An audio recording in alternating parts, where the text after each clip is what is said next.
누가복음 1장의 말씀이 되겠습니다. 누가복음 2장의 말씀이 되겠습니다. 그 지역의 목자들이 밤에 밖에서 자기 양떼를 지키더니 주의 사자가 곁에 서고 주의 영광이 그들을 두루 비추매 크게 무서워하는지라. 천사가 이르되 무서워하지 말라. 보라, 내가 온 백성에게 미칠 큰 기쁨의 좋은 소식을 너희에게 전하노라. 오늘 다윗의 동네에 너희를 위하여 구주가 나셨으니 곧 그리스도 주시니라. 아멘. 이 자리에 함께 하신 대회 귀빈 여러분, 그리고 성도님들, 그리고 서울 시민 여러분, 이 방송을 보고 계신 많은 분들에게 다시 한번 성탄의 인사를 전합니다. 아멘. 여러분들 모두에게 하나님의 크신 축복이 함께 하시기를 진심으로 기원합니다. 아멘. 예수님께서 이 땅에 탄생하시던 날 밤 들판에서 목자들이 양을 지키고 있었습니다. 바로 그때 천사들이 나타나서 말하기를 큰 기쁨의 좋은 소식을 너희에게 전한다고 이야기를 해주었습니다. 예수님께서 이 땅에 오신 소식은 크고 기쁜 소식이었습니다. 여러분, 예수님께서 오신 소식이 어떻게 크고 기쁜 소식이겠습니까? 그것은 이 세상이 죄로 가득한데 예수님께서 죄로부터 우리들을 구원하러 오셨기 때문에 크고 기쁜 소식인 것입니다. 뿐만 아니라 죄로 인해서 초래된 사망의 고통, 그리고 많은 삶의 고통에 몸부림치고 있는 우리 사람들이기 때문에 예수님께서 죄를 해결하심으로 사망의 고통에서 우리를 건지시고 많은 삶의 고통으로부터 우리를 건져주시러 오셨기 때문에 예수님께서 오신 소식은 정말 크고 기쁜 소식이 아닐 수 없었습니다. 그래서 천사들은 목자들에게 크고 기쁜 소식을 너희에게 전한다고 말씀을 해준 것입니다. 저는 오늘 이 자리에 함께 하신 모든 분들과 우리 국민 모두에게 예수님 나신 크고 기쁜 소식이 전해지기를 간절히 기원하는 것입니다. 여러분, 지금 우리는 서울시청 앞 광장에 앉아 있습니다. 이 광장이란 곳이 어떤 곳입니까? 지금도 이 광장 주변에서는 여러 가지 소식, 여러 가지 소리들, 그것들이 범벅이 된 채로 들려오고 있습니다.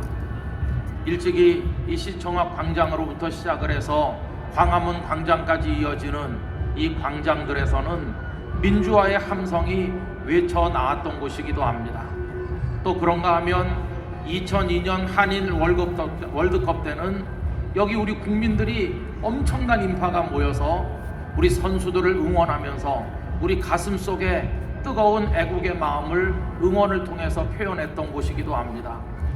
그 이후로 이 광장은 지금까지 다양한 목소리들이 외쳐지는 장소입니다. 지금도 매주마다 열리는 여러 가지 다양한 소리들로 인해서 어떤 국민들은 흥분하고 어떤 국민들은 마음 아파하면서 우리나라의 여러 가지 현실에 대해서 기도하고 있지 않습니까? 지금 이 성탄 축제를 벌이고 있는 이 시간에도 이 광장 주변에서는 다양한 소리들이 들려오고 있습니다. 여러분, 저는 간절히 바랍니다. 이 많은 소리들 속에 예수님이 나신 크고 기쁜 소식이 퍼져나가게 되기를 원하는 것입니다. 예수님의 나신 이 소식으로 인해서 우리의 마음을 아프게 하는 많은 이 광장의 소리들이 잠잠해질 수 있는 날이 오기를 간절히 원하는 것입니다. 이 땅의 교회와 성도들은 예수님이 나신 크고 기쁜 소식을 많은 사람들 앞에 외쳐야만 될 것입니다. 여러분, 그런데 우리는 어떻게 외쳐야 될까요? 확성기를 대고 더 크게 외쳐야 되는 것일까요? 아닙니다, 여러분. 저는 색다른 방법으로 외치기를 원합니다. 우리 예수님께서 크고 기쁜 소식으로 이 땅에 오시던 날 밤 어떻게 오셨나를 생각해 보시기 바랍니다. 예수님께서는 당신이 탄생하시던 그 밤에 군중을 동원하신 것 아니었습니다. 수많은 사람들을 모아놓고 성명서를 발표하신 것도 아니었습니다. 예수님께서 베들레헴 마구간에 나시던 그날 밤은 너무나도 조용했습니다. 아무도 예수님이 나신 것을 알지 못하였습니다. 가장 조용한 모습으로 예수님께서는 소리 없이 이 땅에 오셨습니다. 그러나 소리 없이 조용히 오셨으나 예수님의 탄생은 장차 이 땅에 일어날 그 어떤 변혁의 소리보다도 놀랍고 큰 소리였습니다. 예수님이 오신 이후 개인의 인생이 변했습니다. 가정이 변화되었습니다. 한 사회와 국가가 새로워지는 깜짝 놀랄 만한 일들이 벌어졌던 것입니다. 그러나 그 시작은 크게 외침으로서가 아니라 조용히 오심으로써 이루어진 것입니다. 이 자리에 함께 하신 여러분, 그리고 한국교회 성도 여러분, 우리는 어떤 면으로 그동안 너무 시끄럽게 소리를 외쳐온 것이 아닌가 하는 반성을 해봅니다. 이제는 외침으로써, 우리 소리를 높임으로써 어떤 목적을 달성하는 것이 아니라 우리도 예수님을 닮아 조용함으로써 우리의 외침을 대신할 때가 왔다는 생각을 해보는 것입니다.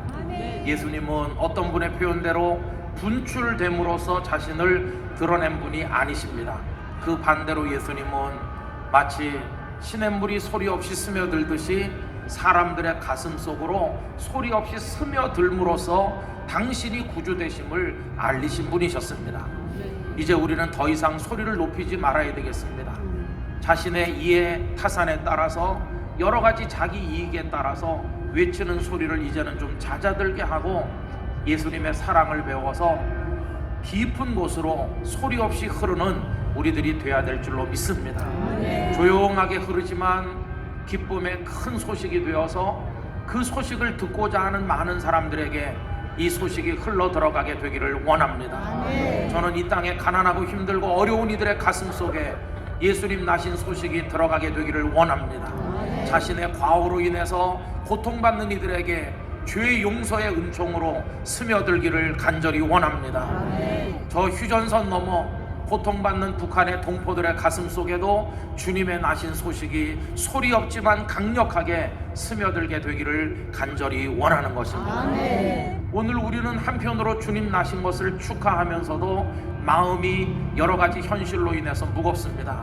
여러분, 우리 모두도 주님의 나신 기쁜 소식을 스며드는 물방울처럼 이 세상에 퍼뜨려 나감으로써 주님이 원하셨던 아름다운 열매들을 이 땅에 구현해 나가게 되기를 간절히 원하는 것입니다. 저는 앞으로 이 광장에서 저 광화문 광장까지 이어지는 이곳에서 마음 아픈 외침은 사라지고 우리 모두를 축하하고 대한민국의 번영과 발전을 축복하고 그리고 하나님의 교회 부흥을 축하하는 아름다운 외침들이 많이 퍼져나가기를 간절히 기원하는 것입니다. 2019년 성탄에 여러분 모두에게 놀라우신 하나님의 은총이 충만하시기를 진심으로 기원합니다. 대단히 감사합니다.